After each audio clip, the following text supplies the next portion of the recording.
I think that people feel that he did a decent job at keeping us calm, as I was saying. But for doing a job this long, this is someone who is in a total different field, right? We're up here as journalists, as analysts. He's literally trying to find the cures and information about some of the world's wildest information and diseases. And if you think that he made a misstep in some way, that's definitely worth a conversation. And maybe worth a poll. Millions died because he was like, we have to make this virus more lethal and more contagious and find out what happens. No, that's crazy. That's like Dr. Frankenstein level hubris. So you think that he had this master plan to take down the United States with COVID? No, I don't think it's what you're saying, because this is a conspiracy theory now. Never said it was deliberate. Never said it was deliberate. I think scientists engage in reckless experimentation that they knew and that safety experts had warned them could get us all killed, and they did it anyway because they didn't want to be told no. I think that's what happened.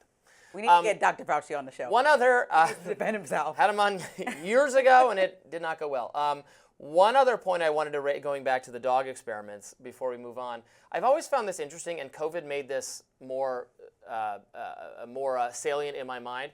So you can do lab experiments on animals. It's been allowed. But you can't do experiments on people even with their permission. Like this emerged during COVID, right? Right. Like how can we get a vaccine as possible for those who want to take it?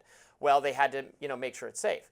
Well, you could, with people's consent, if someone says, I'm a healthy young person with a low risk of a negative COVID outcome, give me the vaccine, deliberately expose me to COVID, pay me, and we'll learn how the vaccine works. You can't do that. It is medically unethical, and you're not allowed to do that under scientific guidelines.